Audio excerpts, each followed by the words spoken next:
Speaker sir, ఈ శాసనసభ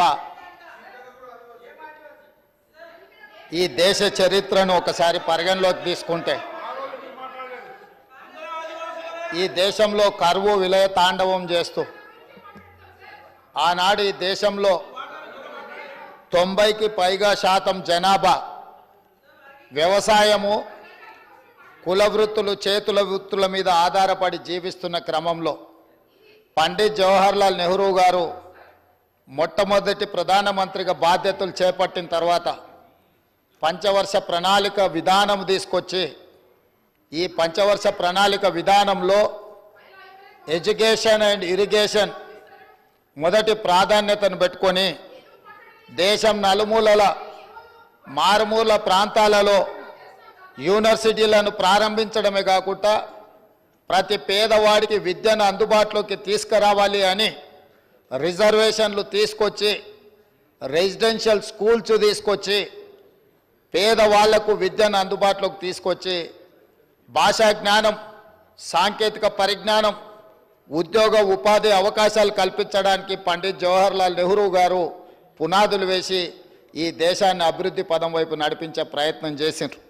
వారి తర్వాత వచ్చిన శ్రీమతి ఇందిరాగాంధీ గారు చదువుకునే విద్యార్థులకు, ఎస్సీ ఎస్టీలకు స్కాలర్షిప్లు ఇవ్వడమే కాకుండా ఉద్యోగ ఉపాధి అవకాశాలు ప్రభుత్వం వైపు నుంచి కల్పించడానికి పబ్లిక్ సెక్టర్ యూనిట్స్ను ప్రారంభించి అది రైల్వే కావచ్చు, ఎల్ఐసి కావచ్చు, డిఫెన్స్ కావచ్చు, ఎయిర్పోర్ట్స్ కావచ్చు, పోర్ట్స్ కావచ్చు, నేషనల్ హైవేస్ కావచ్చు, రకరకాల ప్రభుత్వ రంగ సంస్థలను ఏర్పాటు చేసి కోట్లాది ఉద్యోగాలు ఎస్సీ ఎస్టీల పిల్లలకు కల్పించి తద్వారా వాళ్ళ కుటుంబాలు అభ్యున్నతి వైపు నడిపించడానికి ఇందిరాగాంధీ గారు పునాదులు వేసారు. వారి తర్వాత వచ్చిన మన్మోహన్ సింగ్ గారు కానీ, విపి సింగ్ గారు కానీ, అదేవిధంగా పివి నరసింహారావు గారు కానీ, రాజీవ్ గాంధీ గారు కానీ సరళీకృత విధానాలతో పాటు సాంకేతిక నైపుణ్యం ఉండాలి, సాంకేతిక నైపుణ్యం ఉన్నప్పుడే ప్రపంచంతో పోటీ పడవచ్చన్న ఆలోచన చేసింది. అందుకే రాజీవ్ గాంధీ గారు ఈ దేశానికి కంప్యూటర్ను పరిచయం చేసి సాంకేతిక యుగంలో 21st సెంచరీకి ఈ దేశంలో ఉండే కోట్లాది మంది యువకులను ముందుకు తీసుకెళ్లడానికి ఒక అవకాశాన్ని ఇచ్చిండ్రు.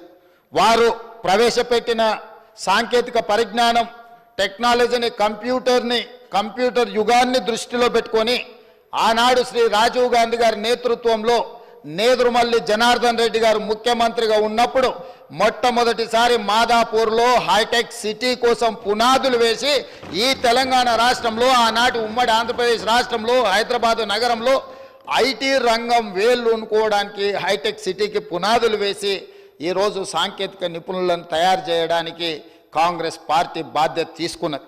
ఇదే కాకుండా అధ్యక్ష, ఈ దేశంలో ఒక ఆర్గనైజేషన్ స్టడీ చేసి ఈ దేశంలో ఉన్న ప్రతి 10 మంది ఐటీ రంగ నిపుణులలో భారతీయులు 4, ప్రతి 4లో ఒకడు తెలుగువాడని లెక్క తేల్చారు. అంటే ఇవాళ ప్రపంచంలో సిలికాన్ వ్యాలీ నుంచి మొదలు పెడితే ఏ దేశమైనా సాంకేతిక రంగంలో నిపుణులు కావాలి అని అంటే అది భారతీయుల వైపు మళ్ళీ చూడవలసిన పరిస్థితులు ఉన్నాయి. గూగుల్ కావచ్చు, మైక్రోసాఫ్ట్ కావచ్చు, ఇట్లా యాపిల్ సంస్థ కావచ్చు, ఏదైనా కావచ్చు, ప్రపంచంలో సాంకేతికంగా ఈరోజు ఎదిగిన సంస్థలు, ఆ కంపెనీల యొక్క సీఈఓలు మన తెలుగు వాళ్ళు ఉండడం మనకు గర్వకారణం. దీనికంతా కూడా ఆనాడు శ్రీ రాజీవ్ గాంధీ గారు ఈ దేశాన్ని కంప్యూటర్ యుగం వైపు మళ్లించడము, కంప్యూటర్ చదువుల ద్వారా ప్రపంచ పరిజ్ఞానం మన దగ్గరకు వచ్చి పరిపాలనలో పారదర్శకత తీసుకొచ్చి అవినీతిని నిర్మూలించడం ద్వారా ఉద్యోగ ఉపాధి అవకాశాలు కల్పించాలి అని చెప్పి వారు తీసుకున్న నిర్ణయాలే ఈరోజు ఈ దేశం కంప్యూటర్ యుగంలో ప్రపంచంతో పోటీ పడుతుంది. మరి ఈరోజు అది సరిపోతుందా అని అంటే అది సరిపోదు అధ్యక్ష. ఎందుకు అని అంటే ఈరోజు మనం చదువుకుంటున్న చదువులు ప్రపంచానికి, ప్రపంచంలో వస్తున్న మార్పులను మనం పూర్తిగా దృష్టిలో పెట్టుకోవాల్సిన అవసరం ఉన్నది. ఇవాళ మన పిల్లలు అమెరికానో, ఆస్ట్రేలియానో, లండన్లోనో వెళ్ళి యూనివర్సిటీలలో చదువుకుంటున్నారు. గొప్పగా మనం చెప్పుకుంటున్నాం, లండన్లో ద బెస్ట్ యూనివర్సిటీలో మా పిల్లలు చదువుకుంటున్నారు, లేకపోతే అమెరికాలో మంచి యూనివర్సిటీలో మా పిల్లలు చదువుకుంటున్నారని మనం చెప్పుకుంటాం. అదేవిధంగా మన ప్రాంతానికి వచ్చినప్పుడు ఉస్మానియా యూనివర్సిటీ, కాకతీయ యూనివర్సిటీలో మా పిల్లలు చదువుకున్నారని గొప్పగా చెప్పుకునే పరిస్థితులు. కానీ ఈరోజు సర్టిఫికెట్తోని ఉద్యోగ ఉపాధి అవకాశాలు దొరకడం కష్టమైపోయింది.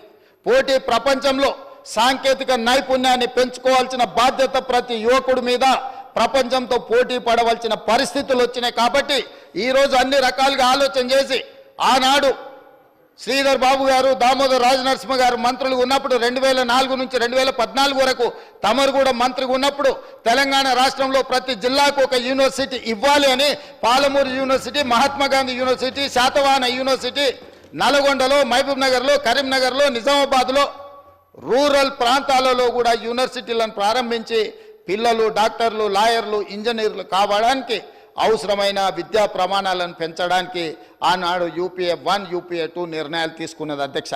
ఇన్ని నిర్ణయాలు తీసుకున్న, ITIలను ప్రారంభించిన, పాలిటెక్నిక్ కళాశాలను ప్రారంభించిన, ఇంజనీరింగ్ కళాశాలను ప్రారంభించిన, IIT, IIIT లాంటి సంస్థల్ని ప్రారంభించిన ఈరోజు ప్రపంచంలో ఇంకా సాంకేతిక నిపుణుల యొక్క కొరత ఉన్నది.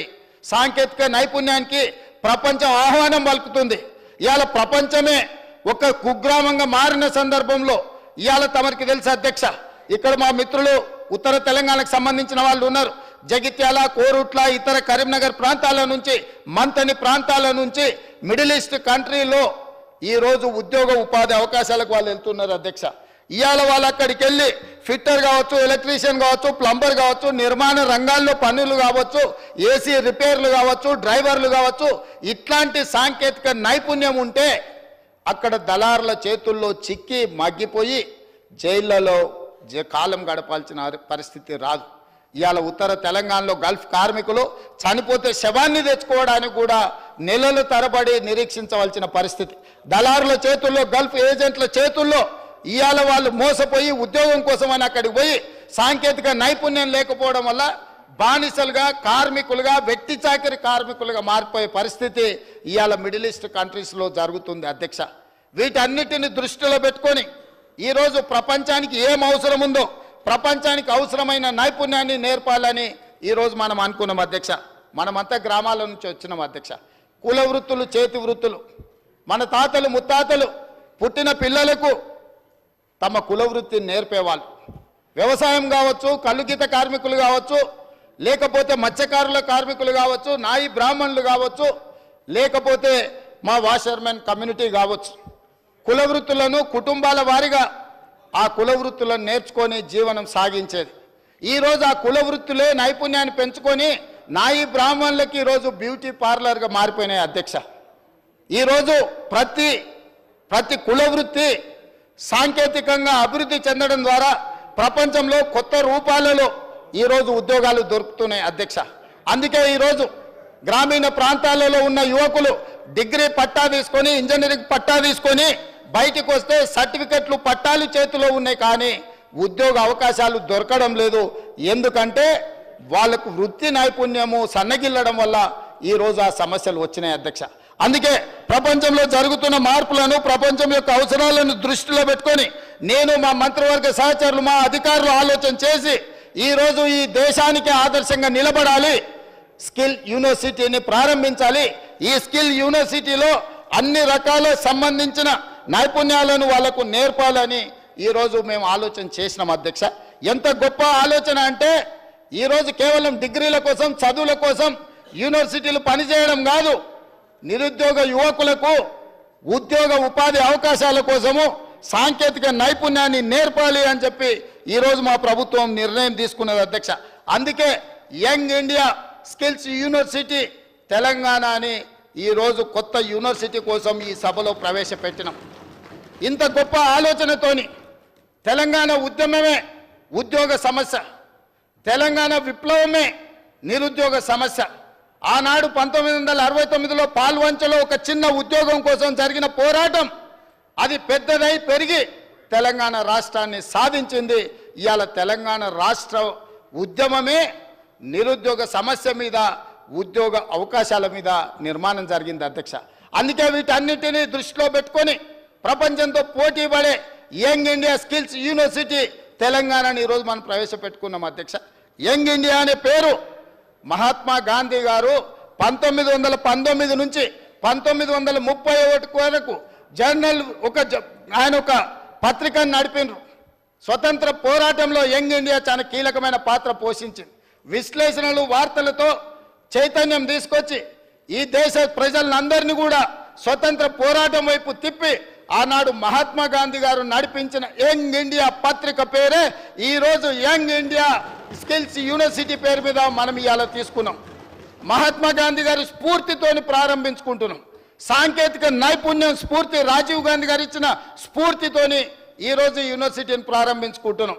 ఆర్థిక తత్వవేత్త, ఆర్థిక మేధావి 10 సంవత్సరాలు ఆర్థిక సరళీకృత విధానాలని దేశంలో ప్రవేశపెట్టి ప్రపంచంలోనే ఈరోజు ఈ దేశాన్ని వేగంగా ముందుకు నడిపించి 5 ట్రిలియన్ ఎకానమీ వైపు దేశాన్ని ముందుకు తీసుకెళ్లిన పివి నరసింహారావు గారిని ఈరోజు దృష్టిలో పెట్టుకొని ఈ స్కిల్ యూనివర్సిటీని మనం తెచ్చుకున్నాం. అధ్యక్ష, ఇవాళ ఇంత గొప్ప ఆలోచన ప్రభుత్వం చేసి లక్షలాది మంది నిరుద్యోగ యువకులకు ఉద్యోగ ఉపాధి అవకాశాలు కల్పించి వాళ్ళు ఉద్యోగాల కోసం చేయిజాసడం కాదు, వాళ్ళే ఉద్యోగాలు కల్పించే విధంగా వాళ్ళలో నైపుణ్యం పెంచాలని ఇవాళ ప్రభుత్వం చేస్తున్నప్పుడు ప్రధాన ప్రతిపక్ష నాయకుడి సభలోకి వచ్చి ఇంత గొప్ప బిల్లు తీసుకొచ్చినప్పుడు ఏమైనా సూచనలు చేసి ఉంటే మేము స్వాగతించి ఉండేవాళ్ళం. అధ్యక్ష, ఇవాళ చాలా ముఖ్యమైన సమయం.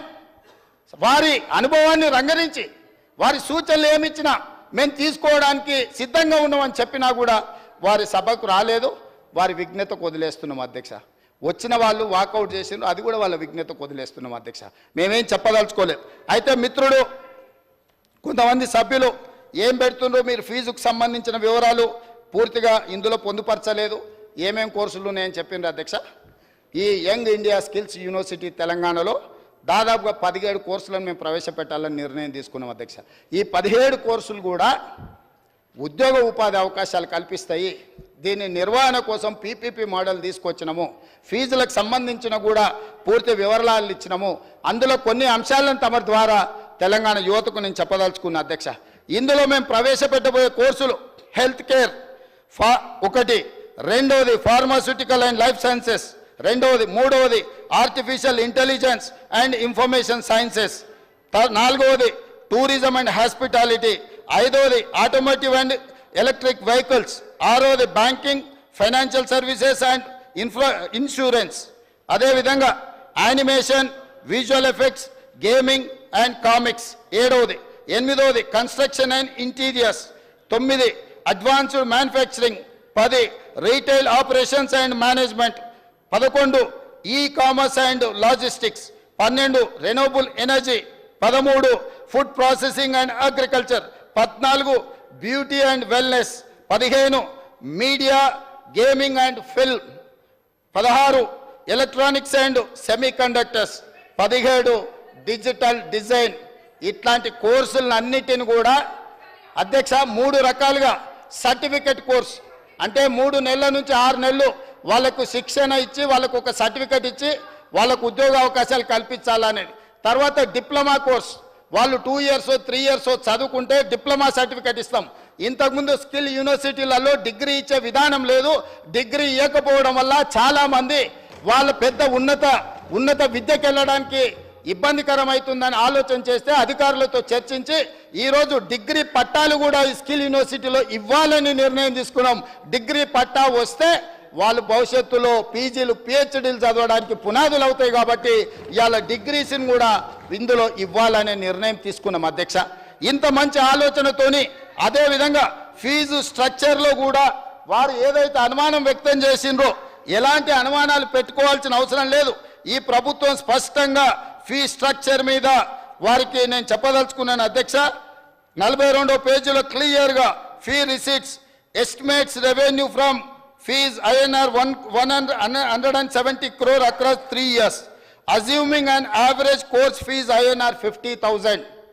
సంవత్సరానికి ఆన్ అండ్ యావరేజ్గా పిల్లలకు 50,000 రూపాయలు మాత్రమే ఫీజు ఇచ్చేటట్టు, అంటే ప్రతి పేదవాడి పిల్లలు చదువుకునే విధంగా ఐఎస్బి లాగానో ఇతర కార్పొరేట్ యూనివర్సిటీల లాగానో ఎక్కువ ఫీజులు తీసుకోదలుచుకోలేదు. అధ్యక్ష, ఈ ఫీజులు కూడా అవసరమైతే రాష్ట్ర ప్రభుత్వం ఫీజు రియంబర్స్మెంట్ ద్వారా ఎస్సీ ఎస్టీ ఓబీసీ మైనారిటీ పిల్లలకు ప్రభుత్వం ఫీజులు చెల్లించి ఉచితంగా వాళ్ళకు శిక్షణనిచ్చి వాళ్ళకు హాస్టల్ వసతులు కల్పించి వాళ్ళను తయారు చేయాలి నిపుణులుగా అని మా ఆలోచన. అధ్యక్ష, దానికోసమే ఈరోజు మా అధికారులకు మా మంత్రివర్గ సహచరులతో మాట్లాడి ఈరోజు తమరికి తెలుసు తుక్కుగూడ ప్రాంతంలో రాజీవ్ గాంధీ ప్రాంగణంలో శ్రీమతి సోనియా గాంధీ గారు 6 గ్యారెంటీలు సెప్టెంబర్ 17, 2023 నాడు ఎక్కడైతే లక్షలాది మంది 6 గ్యారెంటీలు ఇచ్చినామో గ్యారెంటీలో భాగంగా తుక్కుగూడ నుంచి కూతవేటు దూరంలో ముచ్చెర్లలో ఇవాళ 57 ఎకరాలలో 100 కోట్ల రూపాయలు తక్షణమే విడుదల చేసి ఇవాళ సాయంత్రం 4 గంటలకు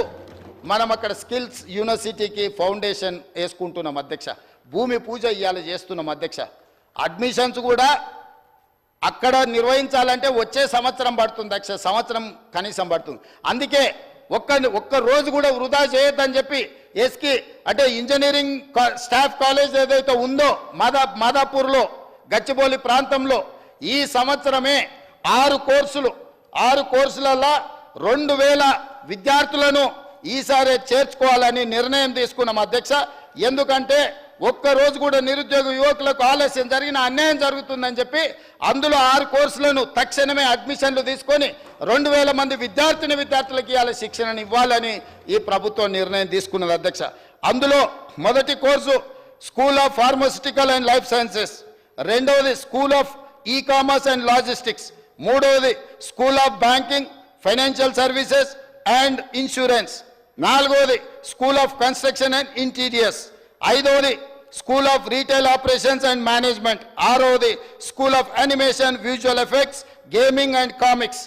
ఈ 6 కోర్సులను వివిధ చాలా ప్రఖ్యాతి చెందిన సంస్థలు, for example Reddy labs pharmaceutical side వాళ్ళే రెస్పాన్సిబిలిటీ తీసుకొని వాళ్ళే సిలబస్ తయారు చేసి వాళ్ళే ట్రైనింగ్ ఇచ్చి వాళ్ళందరికీ వాళ్ళే ఉద్యోగాలు ఇస్తామని ముందుకు వచ్చింది అధ్యక్ష.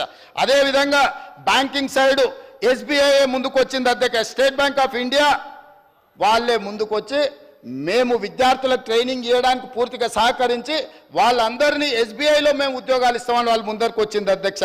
అదేవిధంగా కన్స్ట్రక్షన్ అండ్ ఇంటీరియర్స్లో నేషనల్ అకాడమీ ఆఫ్ కన్స్ట్రక్షన్ ఏదైతే ఉందో వాళ్ళందరూ ఆ సంస్థ అందులో ఉన్న సభ్యులందరూ ట్రైనింగ్ ఇచ్చి వాళ్ళని మేము ఉద్యోగాలు ఇస్తామని ఉద్యోగ భద్రత కల్పించి ముందుకు వచ్చింది అధ్యక్ష.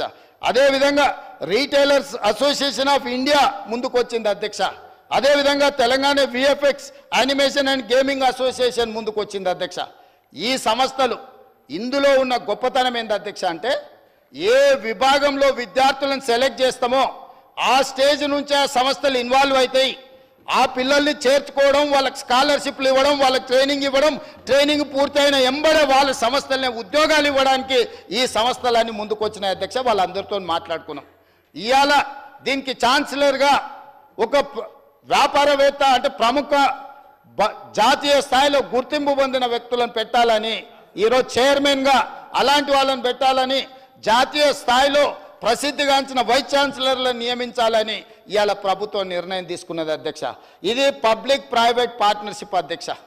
సో ప్రభుత్వం వైపు నుంచి ప్రైవేట్ నుంచి అన్ని రంగాల నుంచి పెట్టి ఒక మంచి మేనేజ్మెంట్ IIIT మోడల్లో ఈరోజు ఈ సంస్థను నడపాలనుకుంటున్నాం అధ్యక్ష. కాబట్టి అధ్యక్ష తమ ద్వారా నా విజ్ఞప్తి ఒకటే, ఇక్కడ ప్రారంభమైన యూనివర్సిటీ ఇక్కడ ఆగదు అధ్యక్ష. వివిధ జిల్లాలలో కూడా వీటిని ఎక్స్టెండెడ్ కాలేజెస్ కింద పెట్టి రూరల్ ప్రాంతాలలో ఉండే గ్రామీణ ప్రాంతాలలో ఉండే నిరుద్యోగ యువకులకు కూడా ఇవాళ శిక్షణను ఇవ్వాలని ఒక గొప్ప ఆలోచనతో మేము ముందుకు వస్తున్నాం అధ్యక్ష. కాబట్టి అధ్యక్ష రాజకీయాలు ఎన్నైనా ఉండని మళ్ళీ కొట్లాడుకుందాం, చాలా వివరాలు మాట్లాడుకుందాం, మాకేం అభ్యంతరం లేదు. రాజకీయపరమైన చర్చ కావాలంటే ఆల్రెడీ 31 తారీఖు వరకు బడ్జెట్ ఆమోదానికే చర్చ అంటే లేదు, కొనసాగించాలంటే 1-2 తారీఖు వరకు కూడా చర్చలు చేయాలని తమ అనుమతితోని మా లెజిస్లేటివ్ అఫైర్స్ మినిస్టర్ ఈరోజు చర్చకు అవకాశం ఇచ్చినాం అధ్యక్ష. చర్చలో పాల్గొనండి, ఇష్యూ బేస్డ్ డిబేట్ చేయండి, ఏ ఇష్యూను ప్రత్యేకంగా చూడండి. మీరు ఎందుకు రాజకీయంగా కలగాపులగం చేసి రాజకీయ ప్రయోజనం తప్ప ఇంకో ప్రయోజనమే లేనట్టుగా ఈ సమాజాన్ని తప్పుదోవ పట్టించే విధంగా ఎందుకు వ్యవహరిస్తున్నారు, ఎందుకు ప్రవర్తిస్తున్నారో నాకైతే అర్థం కాలేదు అధ్యక్ష. మేము బాధ్యతాయుతంగా ఒక బాధ్యత నెరవేర్చాలి, ఒక గురుతరమైన బాధ్యత తెలంగాణ లక్షలాది నిరుద్యోగ యువకులు ఇవాళ మా మీద పెట్టినారు. ఈ బాధ్యత నెరవేర్చాలని రోజుకు 18 గంటలు కష్టపడి ప్రపంచంతో పోటీపడి సాంకేతిక నైపుణ్యాన్ని పెంచి నిరుద్యోగ యువకులకు ఉద్యోగ అవకాశాలు కల్పించాలని పట్టుదలతో మేము ముందుకెళ్తున్నాం అధ్యక్ష. ఇవాళ పేపర్లలో రోజు చూస్తున్నారు కదా అధ్యక్ష, ఇంజనీరింగ్ చదువుకునే పిల్లలు గంజాయి సరఫరా చేసి దొరికిరు అధ్యక్ష. డాక్టర్లు చదువుకునే పిల్లలు గంజాయి సేవిస్తూ గంజాయి కొనుగోలు చేస్తూ ఇలా దొరికింది అధ్యక్ష. చిన్న చిన్న పాఠశాల పిల్లలు 6వ తరగతి 7వ తరగతి చదివే పిల్లలు, ఆడపిల్లలు మగపిల్లలు డ్రగ్స్కు బానిసలై ఇవాళ తెలంగాణ సమాజం అంతా వ్యసనాలకు బానిసలై గంజాయి డ్రగ్స్కు లోనవుతుంటే ఆ యువతను బయటికి తేవాలి, పని కల్పించాలి, వాళ్ళకి శిక్షణను ఇవ్వాలి, వృత్తి నైపుణ్యం పెంచాలి, ప్రపంచంతో పోటీ పడాలని ఇవాళ మా ప్రభుత్వం చేస్తుంటే అభినందించాల్సింది పోయి, సహకరించాల్సింది పోయి కాళ్ళల్లో కట్టబెట్టి కింద పడేసి ఈ చర్చనే జరగొద్దని, ఈ చర్చను తప్పుదో పట్టించాలని నిన్నగాక మొన్న మీ అందరి సమక్షంలో రైతు రుణమాఫీ రెండవ విడత దాదాపుగా 1,50,000 వరకు ఉన్న రైతులకు 6,198,00,000 విడుదల మా ఆర్థిక మంత్రి గారు ఉప ముఖ్యమంత్రి గారు చేస్తే ఆ చర్చ ఎక్కడ జరగొద్దు, రైతులకు చేరొద్దని ఒక దుర్మార్గమైన ఆలోచన రాజకీయ పాచికతోని సభను స్తంభింపజేసి ఆడబిడ్డలను అడ్డం పెట్టుకొని అక్కల్ని అడ్డం పెట్టుకొని రాజకీయం చేస్తారు అధ్యక్ష. ఇదా అధ్యక్ష? ఇదా అధ్యక్ష? నేను మాట్లాడాలంటే చాలా మాట్లాడగలను అధ్యక్ష. ఆ అక్కలకు నేను చెప్పగలను, ఆ అక్కల్ని నేను సొంత అక్కల్లాగానే భావించిన. ఒక అక్క నన్ను నడి బజార్లో వదిలేసినా నేనేమనలే, ఇంకొక అక్క ఎలక్షన్కి పోతే నా మీద 2 క్రిమినల్ కేసులు అయినా ఈ రోజుకునే కోర్టుల చుట్టూ తిరుగుతున్న అధ్యక్ష. మీరు మాత్రం అక్కడికి వెళ్ళి మహిళా కమిషన్ చైర్పర్సన్ తెచ్చుకున్నారు, ఎమ్మెల్యే టికెట్ తెచ్చుకున్నారు, ఎమ్మెల్యేలు అయినారు. నేనేమన్నా అధ్యక్ష? నా మీద కేసులు తీయాలని, అరే తమ్ముడు నా ఎలక్షన్కి వచ్చిండు ఆయన మీద ఎందుకు కోపం, కేసులు తీయండి అని ఎప్పుడని చెప్పిండ్రు అధ్యక్ష? అయినా నేను అక్కల్ని ఏం అడగలేదు అధ్యక్ష, ఏమనలే కదా. అక్కలుగానే భావించిన, సొంత అక్కలే అని నేను భావిస్తున్నా అని చెప్పిన అధ్యక్ష. నా కుటుంబ సభ్యురాలు సీతక్క అని చెప్పిన. ఎంత అవమానకరంగా మాట్లాడిండ్రు అధ్యక్ష సీతక్క పట్ల. ఇవాళ సోషల్ మీడియాలో ఒక వీడియో పెట్టిర్రు అధ్యక్ష. నేను అది చూపిస్తే సభ గౌరవం తగ్గుతుంది కాబట్టి చూపించట్లేదు. ఇవాళ సీతక్క అక్కడ నించుంటే వెనకాల నుంచి ఒక సభ్యుడు వచ్చి ఇంకొక సభ్యుడితో మాట్లాడుతుంటే ఇవాళ టీఆర్ఎస్ నాయకులు సోషల్ మీడియాలో పెట్టిన మీమ్స్ చూస్తే మీరే ఆ వేదిక మీద నుంచి వచ్చి చెప్పు తీసుకొని కొడతారు అధ్యక్ష. వాళ్ళను చేత్తో కూడా కొట్టారు. ఒక ఆదివాసి బిడ్డ, ఉద్యమాల నుంచి వచ్చిన బిడ్డ, పేదల కోసం కొట్లాడుతున్న సీతక్కను అవమానించే విధంగా ఇదేనా మీ నీతి, మీ జాతి? ఇందుకోసమేనా మీరు ఇవాళ ఇట్లాంటి రాజకీయాలకు పనితరా? ఆమె దళిత, ఆమె ఆదివాసి ఆడబిడ్డ కాబట్టి ఆమెను అవమానించవచ్చా? ఇవాళనే అక్కలకు చెప్పదలుచుకున్న ఈ వేదిక మీద నుంచి, అక్క ఎవరి ఉచ్చులో పడి మీరు తప్పుదో పడుతుండ్రో వాళ్ళని నమ్ముకున్న సొంత చెల్లెలు తిహార్ జైల్లో ఉన్నది అక్క. సొంత చెల్లెలు తిహార్ జైల్లో ఉంది అధ్యక్ష. సొంత చెల్లెల్ని తిహార్ జైల్లో పెట్టి ఢిల్లీకి వెళ్ళి మమ్మల్ని లోపలేకు, మా చెల్లెలు కావాలంటే ఇంకో ఏడాది లోపల పెట్టని వేరే సారాలు చేసుకున్న నీచులు అధ్యక్ష వాళ్ళు. వాళ్ళ గురించి ఏందక్క మీరు మాట్లాడేది? ఈ అక్కల కోసం కొట్లాడింది నేను అధ్యక్ష, వాళ్ళు కాదు. కాబట్టి ఆ అక్కల పట్ల నేను మహిళల పట్ల గౌరవంగా ఉండేవాడిని, అక్కల్ని గౌరవించేవాడిని. మంత్రివర్గ సమావేశంలో కుర్చీ లేకపోతే కొండ సురేఖక్కనో సీతక్కనో వస్తే నేను లేచి కూర్చిచ్చిన ఎన్నోసార్లు ఈ అక్కలు ఉండ్రు. ఈ తమ్ముడు నేను నమ్ముకున్న అక్కలు మంత్రులై ముందు వరుసలు ఉండరా అధ్యక్ష. ఈ తమ్ముడిని నమ్ముకున్న అక్కలు మంత్రులై ఇక్కడ ఉన్నారు. ఆ దిక్కుమాల తమ్ముడు నేను నమ్ముకున్న అక్కల పరిస్థితి ఏముందో మీకు తెలుసు కదా అధ్యక్ష. సొంత చెల్లెలు జైల్లో ఉంది అధ్యక్ష. ఆ చెల్లె గురించి మాట్లాడారు.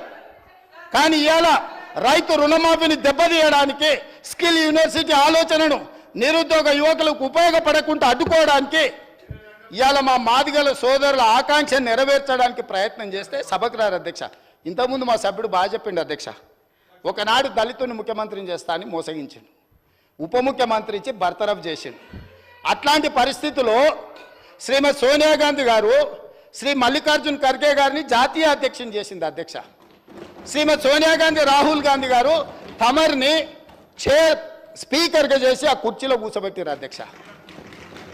మీరా కుమార్ గారిని లోక్సభ స్పీకర్గా చేస్తే తెలంగాణ రాష్ట్రం ఇచ్చింది అధ్యక్ష. మీరా కుమారి గారు నేరెళ్లలో దళితులను కరెంటు షాకులు పెట్టి కొట్టించి సంసార జీవితానికి పనికి రాకుండా హింసిస్తే పరామర్శించడానికి మీరా కుమార్ గారు వస్తే ఎయిర్పోర్టుల్ని అరెస్ట్ చేసిండ్రు అధ్యక్ష. అది వాళ్ళ నీతి, వాళ్ళ జాతి. ఇవాళ ఎందుకు రాడు అధ్యక్ష? మిమ్మల్ని సోనియా గాంధీ గారు, మల్లికార్జున్ ఖర్గే గారు, రాహుల్ గాంధీ గారు స్పీకర్ చేసి అధ్యక్ష స్థానంలో కూర్చోబెడితే మీరు అక్కడ కూర్చుంటే అక్కడ కింద కూర్చోవాల్సి వస్తుందని మీ ముందల కింద కూర్చోకూడదు అని ఇవాళ సభకు వస్తలేడు అధ్యక్ష. ఏ దళితునైతే ముఖ్యమంత్రిని చేస్తాను దళితులను మోసగించిండో, ఏ దళితుని ఉప ముఖ్యమంత్రిగా చేసి అకారణంగా బర్తరఫ్ చేసిండో, ఇవాళ వాళ్ళను అవమానించిన చంద్రశేఖరరావు మైకులో మాట్లాడాలంటే ఒక దళిత బిడ్డను లేచి అధ్యక్ష నాకు మైక్ ఇవ్వు అని అడుక్కునే పరిస్థితి కాంగ్రెస్ తీసుకొచ్చింది అధ్యక్ష. అది కాంగ్రెస్ గురించి మాట్లాడే అర్హత మీకెక్కడుందని నేను అడుగుతున్నా. కాంగ్రెస్ గురించి మాట్లాడే నీతి జాతి సింగిల్ విండో డైరెక్టర్ పోస్టు చంద్రశేఖరరావుకి ఎవరిచ్చారు అధ్యక్ష? కాంగ్రెస్ పార్టీ ఇచ్చింది. కాంగ్రెస్ సింగిల్ విండో డైరెక్టర్ ఇస్తే ఓడిపోయింది అధ్యక్ష. ఓడిపోయినా కూడా సింగిల్ విండో చైర్మన్ చేసిన మదన్ మోహన్ గారు. కాంగ్రెస్ రాజకీయ జీవితం పెట్టిందే వాళ్ళ కాంగ్రెస్. హరీష్ రావు గారు ఏముండే అధ్యక్ష? వార్డు మెంబర్ ఉండేనా? మీరు ఉన్నారు కదా ఆ రోజు ఎమ్మెల్యేగా. ఎమ్మెల్యే వార్డు మెంబర్ లేని హరీష్ రావును రాష్ట్ర మంత్రిగా చేసింది రాజశేఖర రెడ్డి కాంగ్రెస్ పార్టీ కాదా అధ్యక్ష? ఇంతకంటే హీనమైన చరిత్ర ఎవరికైనా ఉంటుందా అధ్యక్ష? ఇన్ని విషయాలు ఉన్నా మేము ఇక్కడ ప్రస్తావించదలుచుకోలేదు అధ్యక్ష. అవన్నీ ఎందుకనంటే గొప్ప లక్ష్యంతో స్కిల్ యూనివర్సిటీ తీసుకొచ్చినాం. గొప్ప లక్ష్యంతో మాదిగ ఉపకళాల వర్గీకరణ కోసం మేము ముందుకు వచ్చినాం. గొప్ప లక్ష్యంతో రైతు రుణమాఫీ చేసి రైతులను ఆదుకొని రుణ విముక్తులను చేసి తలెత్తుకొని ఆత్మగౌరవంతో రైతులు తిరిగే విధంగా ఇవాళ ముందుకు తీసుకెళ్లాలి రైతులను. మేము వస్తే వచ్చిన కాడి నుంచి మైకి ఇస్తేనేమో శాపనార్థాలు, మైకి ఇవ్వకపోతేనేమో పోడియంలా మొత్తం సమయం తీయండి అధ్యక్ష. ఎన్ని గంటలు మాట్లాడినరో మీరు చూడండి అధ్యక్ష. ఎందుకు నడిపినారు అధ్యక్ష? మీరు అర్ధరాత్రి వరకు 3:30 వరకు వాళ్ళకి మైకి ఎన్నికనే కదా అధ్యక్ష. ఇది మీ గొప్పతనం కాదా? గతంలో బడ్జెట్తో పాటు గ్రాంట్స్ కానీ డిమాండ్స్ కానీ గిలిటన్ చేసి పాస్ చేసుకొని పోలేదా అధ్యక్ష? 5 సంవత్సరాలు నేను ఎమ్మెల్యేగా ఉంటే ఏ ఒక్కరోజు అక్కడ నిలబడనియలేదు అధ్యక్ష. లోపలికి వచ్చినంబడే మార్షల్స్ని పెట్టి గొర్రెలు నీడ్చినట్టు ఈడ్చి బజార్లో పడేసిండు అధ్యక్ష. మా సోదరుడు కోమటిరెడ్డి వెంకటరెడ్డి గారిని, మా మిత్రుడు సంపత్ కుమార్ గారిని శాసనసభ సభ్యత్వాలు రద్దు చేసి అన్యాయంగా చేయని శిక్షకు వాళ్ళను ఉరేసిండ్రు అధ్యక్ష. మేము అట్లా ప్రవర్తించినామా అధ్యక్ష? వాళ్ళు ఎంతసేపు అడిగితే అంతసేపు ధర్నా చేయనిచ్చినాం, అడిగి మాట్లాడినంతసేపు మైక్ ఇచ్చినాం, మంచి పనులకు సహకరించమని అడిగినాం. కాబట్టి ఇప్పటికైనా అధ్యక్ష పెద్ద మనసు చేసుకొని అక్కలు ఇక్కడ ఉన్నారు. ఇవాళ నిరుద్యోగ యువకులు మీ తమ్ముళ్ళు మీ పిల్లలు. కాబట్టి ఇప్పటికైనా ఇట్లా నిలబడి నిరసన తెలుపుడు కాదు. ఇట్లా నిలబడి నిరసన తెలపడం వల్ల అక్క మీకు మంచి పేరు రాదు. చెడ్డోని 10 ఇచ్చి వదిలించుకోవాలి, మంచోని 10 ఇచ్చి సావాసం చేయాలంటారు. అట్లాంటి వాళ్ళ సావాసం పనికిరాదు అక్క. నేను ఇప్పటికి కూడా చెప్తున్నా, మీరు బయట వాళ్ళు కాదు, మీరు మా అక్కలు, మా కుటుంబ సభ్యులు. మీ మంచి కోసం చెప్తున్నా, అక్కల క్షేమం కోరుకునే తమ్ముడుగా నేను చెప్తున్నా. నేను సమాజాన్ని చాలా చూసిన, చాలా కింది నుంచి వచ్చిన, గ్రామీణ ప్రాంతం నుంచి వచ్చిన, ఉమ్మడి కుటుంబం నుంచి వచ్చిన, నాకు అక్క చెల్లెళ్ళు అక్కలను అవమానించేంత నీచమైన జాతి నాది కాదు అధ్యక్ష. చెల్లెలు జైళ్ళు ఉంటే రాజకీయాల కోసం బజార్లలో తిరగటోని కాదు అధ్యక్ష నేను. అందుకే అక్కలతో పాటు వాళ్ళకు కూడా నేను విజ్ఞప్తి చేస్తున్నా, రైతు రుణమాఫీని అభినందించండి, మాదిగల వర్గీకరణకు సహకరించండి, ఆర్డినెన్స్ తీసుకొస్తాం అవసరమైతే, లేకపోతే ప్రత్యేక శాసనసభ సమావేశాలు పెట్టి సుప్రీంకోర్టు ఇచ్చిన జడ్జిమెంటును ఇప్పుడు ఇచ్చిన నోటిఫికేషన్లలో కూడా మా మాదిగ బిడ్డలకు వర్గీకరణ ప్రకారం వాళ్ళకు రిజర్వేషన్లు అమలు చేయడానికి అవసరమైతే తమరి అనుమతి తీసుకొని మా మంత్రుల సహకారం తీసుకొని ప్రత్యేక సమావేశాలు పెట్టి మాదిగ సోదరులను ఆదుకుంటాం అధ్యక్ష. ఏళ్ళ కొద్ది దశాబ్దాల కొద్ది నిరీక్షించారు అధ్యక్ష. ఇవాళ వాళ్ళకి ఎంత మంచి సంతోషకరమైన పండుగ రోజు అధ్యక్ష. వాళ్ళ కళ్ళల్లో ఆనందం మనం 10 నిమిషాలు కూడా చూడలేమా అధ్యక్ష? ఎన్ని తరాలు వాళ్ళు నిరీక్షించారు ఈ రోజు కోసము. ఇవాళ ఇన్ని తరాలు నిరీక్షించి వచ్చిన ఒక మంచి అవకాశం వాళ్ళు పండుగ చేసుకునే సందర్భంలో మనం వాళ్ళకి సహకరించాలి కదా అధ్యక్ష. దేవతలు యజ్ఞాలు చేస్తుంటే రాక్షసులు భంగం కలగనికి వచ్చిర్రట. ఇవాళ సుప్రీంకోర్టు మేము మంచి అడ్వకేట్లను పెట్టి వాదించిపిచ్చి మేము ఇవాళ జడ్జిమెంట్ తీసుకొచ్చాం. దామోదర రాజనరసింహ గారు ఇక్కడనే ఉన్నారు. వారిని పిలిచి, అడ్వకేట్ జనరల్ని పిలిచి 4 గంటలు నేను సమీక్షించి ఇది నిర్లక్ష్యం చేయడానికి వీలు లేదు,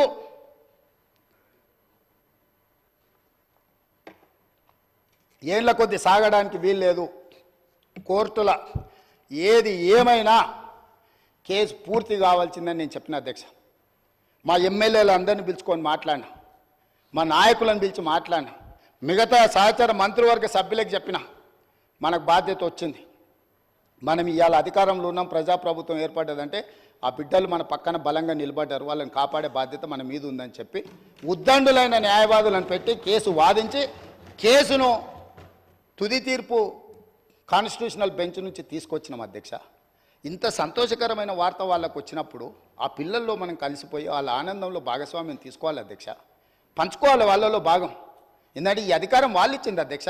నేను అడుగుతున్న ఈ సభలో ఇక్కడ ఉన్నోళ్ళు ఎవరైనా, ముఖ్యంగా మా అక్కల్ని అడుగుతున్నా, ఆ దళిత బిడ్డలు ఓట్లు లేకుండా మీరు ఎమ్మెల్యేలు అయినా, నేను ముఖ్యమంత్రి అయినా, ఆ దళిత బిడ్డలు ఇవాళ సంతోషపడే రోజు వస్తే మన పట్టుదలలు పట్టింపులు పక్కన పెట్టి మన రాజకీయాలకు అతీతంగా ఎస్ ఈ బిడ్డల కోసం మేము నిలబడ్డాం, మా ఆత్మ గౌరవాన్ని ఒకవేళ అవమానించడం మేము భావించినా మా ఆత్మ గౌరవాన్ని కూడా మాదిగ బిడ్డల కోసం మేము ముందుకొచ్చి రాజకీయాలకు అతీతంగా మీకు అండగా నిలబడుతున్నామని మా అక్కలు మాట్లాడుంటే వారు విఘ్నత ప్రదర్శించే వాళ్ళు, మాదిగ బిడ్డలకు కూడా అక్కలై ఉండేవాళ్ళు, ఆ పెద్దక్కల్ని వాళ్ళు గౌరవించి ఉండేవాళ్ళు అధ్యక్ష. ఒక దొర చేతిలో దొర పండిన కుట్రలో ఇవాళ మా అక్కలు చిక్కుకొని ఇటు బయటికి రాలేక అటు లోపల ఉండలేక ఈరోజు మదన పడుతుంది. మీరైనా దారి చూపించండి అధ్యక్ష మా అక్కలకు. మీరైనా, మీకు కూడా దగ్గర చాలా పరిచయాలు ఉన్నాయి కదా, మీకు తెలుసు కదా అధ్యక్ష, నాకు తెలుసు కదా మీకున్న పరిచయాలు కానీ, అందుకే మీరైనా మార్గం చూపించండి అక్కలకు. అదేవిధంగా ఏది ఏమైనా ఈ స్కిల్ యూనివర్సిటీ మీద మా భారతీయ జనతా పార్టీ సభ్యులు, మా మిగతా సభ్యులందరూ కూడా ఈ స్కిల్స్ యూనివర్సిటీకి అండగా నిలబడ్డందుకు అందరి పక్షాన, తెలంగాణ నిరుద్యోగ యువకుల పక్షాన అండగా నిలబడ్డ ప్రతి ఒక్కరికి మనస్ఫూర్తిగా ధన్యవాదాలు తెలియజేస్తున్నా అధ్యక్ష. అదేవిధంగా మా ఎంఐఎం ఫ్లోర్ లీడర్ గారు సూచన చేసిండు అధ్యక్ష, సంతోషం. వారు ఇచ్చిన సూచనని పాటించడానికి మాకు ఎలాంటి అభ్యంతరం లేదు. వారు ఇచ్చిన సూచన మేరకే నేను కూడా లేచి మిమ్మల్ని రిక్వెస్ట్ చేసిన, వాళ్ళకి మైక్ ఇవ్వండి అధ్యక్ష, ప్రధాన ప్రతిపక్షం మాట్లాడాలని. మైకు తీసుకున్నారు, మాట్లాడిండ్రు, వాకౌట్ చేసి వెళ్ళిపోయిండ్రు అధ్యక్ష. ఇదా అధ్యక్ష? మా మిత్రుడు కూడా అర్థం చేసుకోవాలి, మాట్లాడేసి మైక్ ఇస్తే మాట్లాడతాం, మేము ఏది వినాం, మేము పోతాం. ఏం పద్ధతి అధ్యక్ష? ఏం పద్ధతి? మీరు మైక్ ఇవ్వనంతసేపు ఇక్కడ ఉన్నారు, ఎవరిని మాట్లాడనియలే, మైక్ ఇచ్చిన ఎంబడే మాట్లాడేసి వాకౌట్ చేసి వెళ్ళిపోయినారు అధ్యక్ష. ఇదే నా అధ్యక్ష న్యాయము. అందుకే ఇక చర్చలు వాళ్ళ నుంచి మనం ఏం ఆశించలేము అధ్యక్ష. వాళ్ళ నుంచి ఏమన్నా ఆశిస్తే కుక్కతోక పట్టుకొని గోదావరి ఈదినట్టే అవుతుంది అధ్యక్ష. కుక్కతోక కట్టె కట్టినంతసేపే చక్కగా ఉంటుంది అధ్యక్ష, కట్టె తీయంగానే అది 3 వంకరలు తిరుగుతూనే ఉంటుంది. వాళ్ళ బుద్ధి కూడా గట్లాంటిదే. వాళ్ళకు దేవుడు జ్ఞానం ప్రసాదించాలని కోరుకుంటూ ఈ స్కిల్స్ యూనివర్సిటీ బిల్లును ఆమోదింపజేసి 4 గంటలకి ఇక్కడ నుంచి అందరు ఎమ్మెల్యేలకు, మంత్రులకు నేను మా శ్రీధర్ బాబు గారి తరఫున ఆహ్వానం పలుకుతున్న. ముచ్చెర్లలో 4 గంటలకు స్కిల్స్ యూనివర్సిటీ ప్రారంభోత్సవ కార్యక్రమం టెంకాయం కొట్టుకుంటున్నాం, ఒక మంచి శుభకార్యం పెట్టుకున్నాం. మీరందరూ కూడా రావాల్సిందిగా ఆహ్వానిస్తూ మీ దగ్గర సెలవు తీసుకుంటున్నా అధ్యక్ష.